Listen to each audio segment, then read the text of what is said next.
तो गीताकार कहते हैं अनपेक्ष शुचिर दक्ष उदासीनो। अब उदासीन शब्द को समझना होगा। लोग बोलते उदासीन એટલે આપણે કામ કરવો, આપે तो राम भेजो, छोरा जे करे करे, जगतरो लोग जे करे करे, આપણે तो उदासीन हुआ।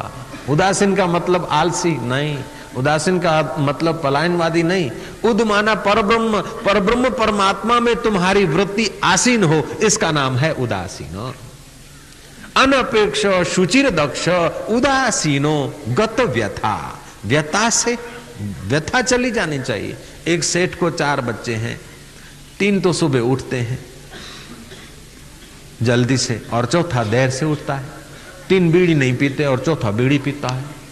अब सेठ जी उसको देखते हैं देरी से उठता है तो हृदय में दुखी होते हैं। नहीं, वो जल्दी उठे वो अच्छी बात है, लेकिन नहीं उठ रहा है तो आप दुखी होकर उसे उठाएंगे अथवा आप उसको देखकर क्रोधित होते रहेंगे, दुखी होते रहेंगे, तो वो आपकी अपोजिशन करेगा। आपका बेटा ही आपका शत्रु हो जाएगा।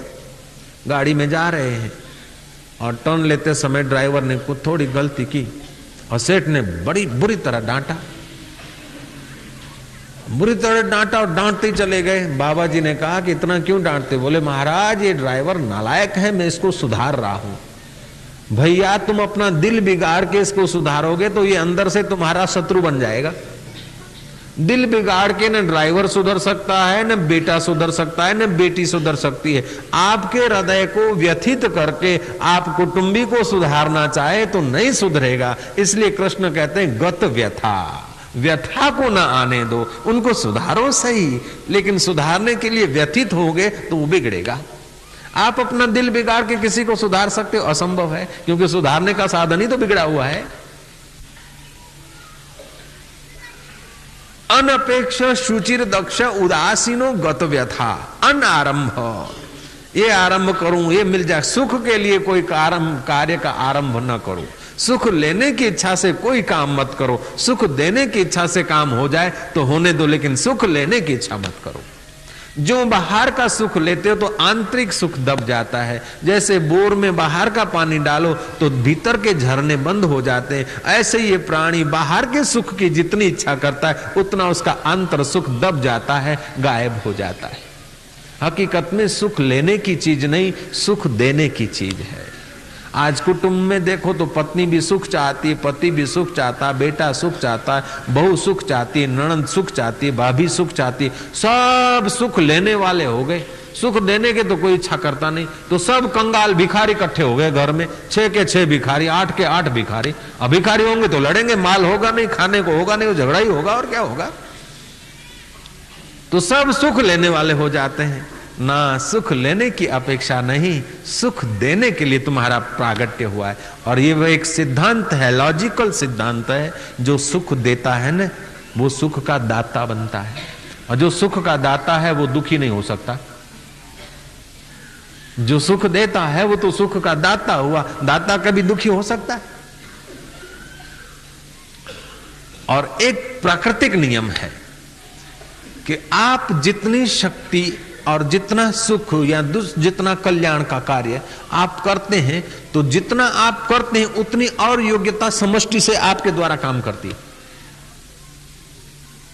आप जितना परहित जीवन जीते हैं, जितना आप अपना सुख का त्याग करके और के सुख के लिए आपका शरीर जीता है, उतना समष्टि की शक्तियां आपके द्वारा प्रकट होती। और जितना आप बचा कर रखते हैं उतना वो समष्टि की शक्तियां रुक जाती। प्रकृति के सिद्धांत में देखा जाए तो त्याग त्याग त्याग भरा हुआ है। आंख ने देखा, लेकिन आंख ऐसा नहीं बोलती मैंने देखे सफरचंद अब आंख में ही डालूं, नहीं, वो त्याग कर देती। हाथ उठाते हैं, हाथ ऐसा नहीं कहता कि मैं ही रखूं, हाथ मुंह को दे देते हैं। आंख ने देखने का काम करके त्याग कर दिया, हाथ ने उठाने की सेवा करके त्याग कर दिया, मुंह ने चबाने की सेवा करके कंठ को दे दिया, कंठ ने पसार करने की सेवा करके पेट को दे दिया, और पेट ने उसका रस निकाल के अपनी अपनी जगह पहुंचा के। और पेट भी जब तक खाली नहीं होता है ना, विज्ञानी लोग बोलते हैं अधिक से अधिक आदमी प्रसन्न किस समय होता है कि सुबह जब सब कुछ कल का त्याग करके आता है, उस समय ज्यादा प्रसन्न होता है। तो प्रकृति के गहराई में देखा जाए तो त्याग है, लेकिन ये त्याग के बजाय अगर जितना संग्रह हो जाता है, जो आदमी कंजूस होता है ना, उसकी कंजूसी की इतनी आदत पड़ती है कि वो मल विसर्जन करने में भी उसका अचेतन मन कंजूसी करता है, उस आदमी को कब्जियत रहती। जिसको कब्जियत है वे सावधान हो जाएं कि स्वभाव कंजूसी का है। जय जय। संग्रह की आदत ऐसी पड़ जाती है, अचेतन मन में पड़ जाती है कि वो विष्टा भी छोड़ना नहीं चाहता, और नहीं छोड़ता तो बीमार होता है।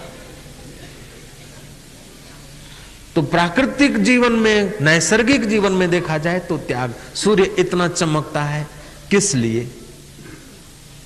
और दरिया दिन रात छुलियां खाता है, आपके गटर का पानी को शुद्ध करके बाष्पीभूत होने के लिए सब सुविधाएं देता है। सूर्य उठाता है, बरसात बरसती है, गंगा बहती है।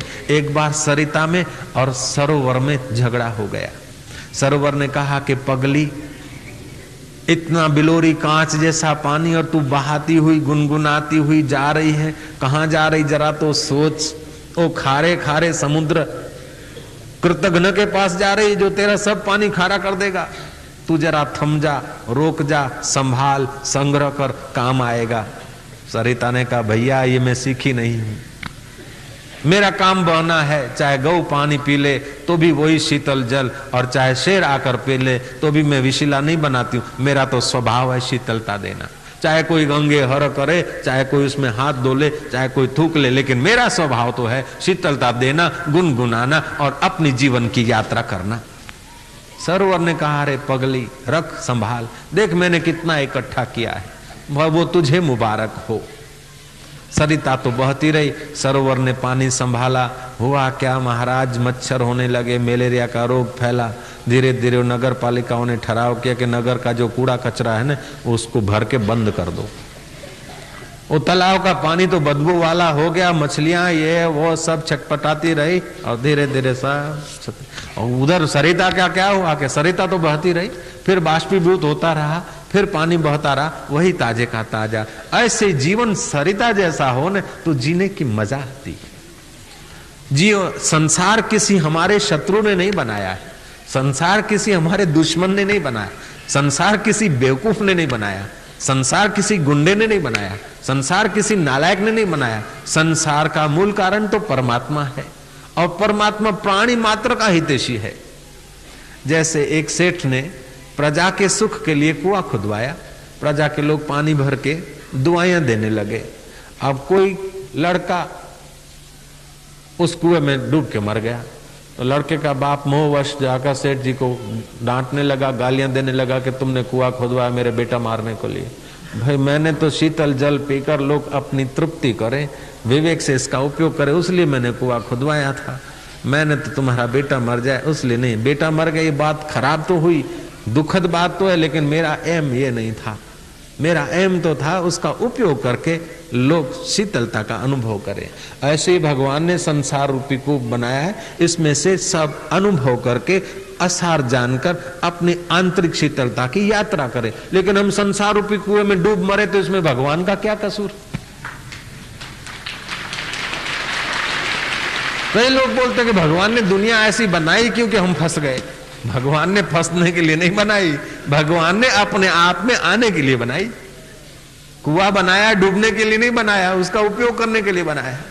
तो संसार का उपयोग करना एक बात है और संसार में डूब मरना दूसरी बात। आज हो क्या रहा है कि उपयोग की जगह पर डूबने की संख्या बढ़ रही है। महावीर भगवान ने उपयोग किया, देखो पूजे जा रहे। कबीर जी ने उपयोग किया, पूजे जा रहे हैं। नानक ने उपयोग किया, पूजे जा रहे हैं। रोहिदास ने चमार ने उपयोग किया, पूजे जा रहे हैं। शबरी बिलन ने उपयोग किया, पूजी जा रही है। सरोवर कांठे शबरी बैठी, धरे रामनु ध्यान। राम राम रटता शबरी बैठा, है ये राखी हम। ऋषि न वचनो माथे राखी, ऋषि न वचनो माथे राखीने, है ये धरती ध्यान। राम राम रटता मारा शबरी बैठा हइये राखी हम। सरोवर कांठे ओली भीलण बैठी, सरोवर कांठे ओली गांडी बैठी, सरोवर कांठे मारी शबरी बैठी, धरे राम नु ध्यान। राम राम रटता मारा शबरी बैठा हइये राखी हम। शबरी कोई साधारण नहीं थी, अगले जन्म की प्राणी थी। यात्रा करने गई, प्रयाग में स्नान किया, दान पुण्य किया, धन तो था, लेकिन पति का स्वभाव के चल चल, अरे दान पुण्य तो किया लेकिन वो दान करने वाला मैं कौन हूं इसका तो पता नहीं चला। वो तो सत्संगति से चलता है। और एक संत सत्संग कर रहे थे, पति ने बैठने नहीं दिया, स्नान करके प्रार्थना की कि हे भगवान अब दोबारा जन्म ऐसा देना, ज्यादा ऐश्वर्यवान होने की मुझे जरूरत नहीं, मुझे तो ऐसे घर जन्म दे देना, चाहे तो भीलण बना देना, लेकिन तेरे प्यारे संतों का मुझे संग देना है भगवान, सत्संग सुन सकूं ऐसी जगह पर मेरा जन्म करना। भील के वहां जन्म हुआ उस रानी का। शादी की तैयारियां थी, बोकड़े लाए गए थे, बकरे। शबरी ने पूछा ये बकरे किस लिए हैं पिताजी? बोले तेरे विवाह के लिए। बोले मेरी शादी, शादी माना खुशी, मेरी खुशी के लिए इतने हिंसाएं होंगी, इतने जीवों के प्राण घात होंगे। और रात्रि को चल गई, पंपा सरोवर आई, सुबह पेड़ पे चढ़ के छुप के बैठती थी, भजन करती थी, और प्रभात को उठकर बुहारी कर देती थी। जहाँ भगवान के प्यारे संत जाते आते हैं स्नान आदि करने को, बुहारी कर लेती थी। सेवा तो झाड़ू तो लगाती थी, लेकिन ये हरिजन माई जो झाड़ू लगाती है उसका एम अपना सुख होता है, और शबरी जो झाड़ू लगा रही है उसका एम दूसरों को सुख पहुंचे। झाड़ू लगाती थी लेकिन जाने वालों को सुख हो। काम तो करते हैं, सब लोग योगी हैं। मैं तो बोलता हूं एक ऐसा आदमी नहीं जो ध्यान न करता हो, एक ऐसी माता नहीं जो ध्यान न करती हो, एक ऐसा भाई नहीं जो ध्यान नहीं करता हो। आप लोग सब योगी हैं, लेकिन योगी होने के लिए थोड़ा सा फेर फार होना चाहिए। आप सबको अभ्यास तो है। गीता के 8वें अध्याय का 8वां श्लोक है, साधकों के लिए सचमुच याद रखने जैसा है। अभ्यास योग युक्तेन चेतसा नान्यगामिनी परम पुरुषम दिव्यम याति पार्थ अनुचिंतयन्। अभ्यास तो सब करते, रोटी बनाने का अभ्यास, झाड़ू लगाने का अभ्यास, गऊ धोने का अभ्यास, दुकान पे जाने का अभ्यास, बच्चे को बड़ा करने का अभ्यास, अभ्यास तो सबके पास है। वो हरिजन महिला झाड़ू लगा रही उसके पास भी अभ्यास है, और शबरी भीलण झाड़ू लगा रही उसका भी अभ्यास है, लेकिन शबरी भीलण का अपने सुख के लिए नहीं लगा रही, इसलिए उसका झाड़ू लगाना अभ्यास योग हो गया और हमारा झाड़ू लगाना नौकरी हो गया।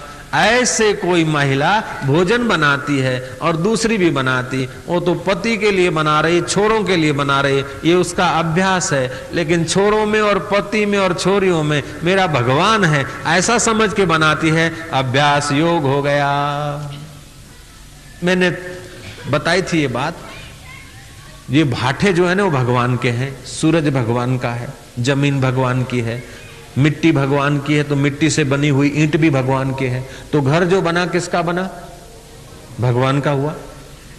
जमीन भगवान की है, आमेट भगवान का है कि तुम्हारे हमारे बाप का है? व्यवहार चलाने के लिए कह दो ये मेरा मकान है, मेरा घर है, मेरा खेत है, लेकिन ऐसा मेरा खेत कह के तो कई चले गए हजारों आदमी, और अपन लोग भी जाने वाले हैं।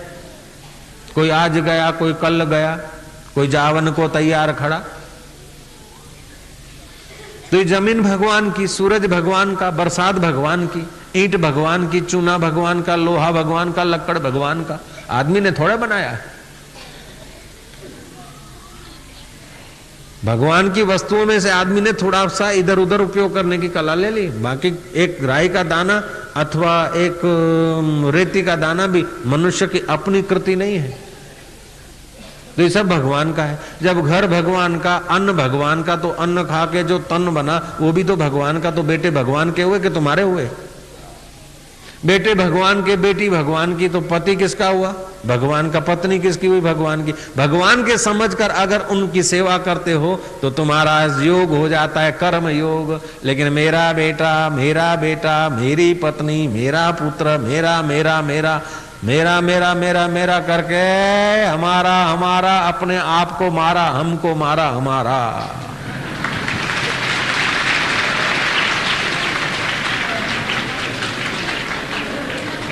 तो अब आदत पड़ गई हमारा करने की, तो क्या करे?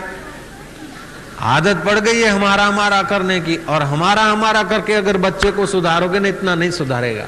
ठाकुर जी का ऐसा करके सुधारोगे ना, सुधर जाएगा। तो क्या करें कि जिसको आप हमारा मानते हैं उसको तो मान लो ठाकुर जी का, प्रभु का, भगवान का, ईश्वर का, और जिनको तुम पराया मानते उनको अपना मान लो। अपना मानना ही है तो जिनके साथ तुम्हारा ब्लड रिलेशन नहीं है उनको तुम अपना मान लो, आपका कर्म योग सिद्ध हो जाएगा। जिनको अपना मानते उनको ठाकुर जी का मान के उनकी सेवा कर लो, आपका कर्म योग सिद्ध हो जाएगा। तो जो अपने हैं, जो जिनमें ममता है, उनको तो ठाकुर जी का समझ के उनको पढ़ाओ, लिखाओ, पालो, पोषो। लेकिन जो अपने नहीं हैं उनको अपने मान लो। मानने की आदत है ना अपना मानने की, अपने मान लो। महाराज आपका कर्म योग सिद्ध हो जाएगा। ओम ओम ओम। तो ये अपेक्षाएं जो है ना आपकी व्यक्तिगत अहंकार पोषने की, जैसे किसी का बेटा हूं मैं, महावीर किसी के पुत्र हैं, बुद्ध किसी के पुत्र हैं, कबीर किसी के पुत्र हैं। किसी का बेटा अगर साधु बनता है ना तो हम लोग प्रणाम करते हैं, सिर झुकाते हैं। लेकिन अपना बेटा जब साधु बनने जाता है तो हम लोग रोते हैं। क्यों रोते हैं? अपना बेटा अमेरिका जाता है तो छाती फुलाते हैं, मेरा बेटा अमेरिका रिटर्न होगा। अहंकार को पोषण मिलता है। अमेरिका जाता है तो पैसे भी देते हैं, चिट्ठियां भी लिखते हैं पासपोर्ट के लिए और वीजा के लिए, उस बेटे के साथ भी दौड़ते हैं। लेकिन बेटा जब आत्म साक्षात्कार को जाता है तो माँ बाप रोते हैं। क्यों रोते हैं? कि ममता रोती है। वहां अहंकार पोषित नहीं होता, वहां अहंकार विसर्जित होता है। अहंकार विसर्जन में ये प्राणी रोता है और अहंकार के सर्जन में ये प्राणी खुश होता है। और सचमुच हो तो अहंकार सर्जन ही प्राणी का विनाश है, अहंकार विसर्जन ही प्राणी का उत्थान है। इसलिए धर्म की शुरुआत होती है, आप मंदिर में जाओ, सिर झुकाओ, बाबा जी के पास जाओ, सिर झुकाओ, कोई व्रत रखो, सिर झुकाओ। सिर झुकाने से मंदिर के भगवान को कोई लाभ नहीं होगा, बाबा को कोई लाभ नहीं होगा, उनको तो खतरा है। अगर समझ के बैठे हैं तो ठीक है, ना समझ के बैठे तो लोग इतना सिर झुकाते हैं तो अपना अहंकार जागृत होने की संभावना है। प्रणाम लेने वाले को ज्यादा खतरा है, प्रणाम करने वाले का तो खतरा मिट रहा है, लेने वाले को खतरा है। लेकिन धर्म की शुरुआत होती है झुकने की, प्रणाम करने की। क्यों? कि हमारा जो बना हुआ है ना वो विसर्जित। तो सनातन धर्म का अर्थ नहीं किसी व्यक्ति ने बाड़ा बनाया हो। सनातन माना जो जिसका किसी व्यक्ति ने, किसी ऋषि ने, किसी अवतार ने स्थापना नहीं की, जो अनादिकाल से है उसको सनातन बोलते हैं। और सनातन धर्म केवल हिंदुओं का ही नहीं, सनातन धर्म कोई सिंधी या गुजराती या पंजाबी या जैनियों का नहीं। सनातन धर्म का जो सत्य है वो प्राणी मात्र के लिए है। अच्छा, उस सत्यों का अवलंबन लेकर एक शाखाएं बनी, उनको हमने पंथ कहा, धर्म कहा, मत कहा। मत होता है मति का, और मति का रूपांतर होता है। 2000 वर्ष पहले जो मानवी की मति थी वो अभी नहीं है। इसलिए 2000 वर्ष पहले जो नियम बनाए थे ना, वो अगर अभी नियम बनाते तो आदमी पाल नहीं सकेगा। बाहर से दिखावा करेगा, अंदर छुप के वो आलू की सब्जी खा लेता है। जैन साधु मित्र आते हैं तो अपने आश्रम में तो कभी कभी आलू भी सब्जी में आते हैं। तो जब जैनी भक्त आ गए तो आया कि आशा गमणे नहीं, आड़ू राखो, दूसरी सब्जियां ले गया। और जब जैनी मित्र चले गए फिर आया कि पीलू शाक बनावे छे ने बटाकाનું, बापजी ने भावे छे, मने भावे छे, लाओ। तो क्या हुआ कि वो 2000 वर्ष पहले के मानवी की जो आदत थी, पहले की जो सुविधाएं थी, पहले की जो शरीर व्यवस्थाएं थी, आज वो शरीर की व्यवस्था नहीं है। इतना शारीरिक बल नहीं है, इतना समाज की शुद्धि नहीं है कि वो भिक्षा रास्ते में मांग के बेचारे खा ले।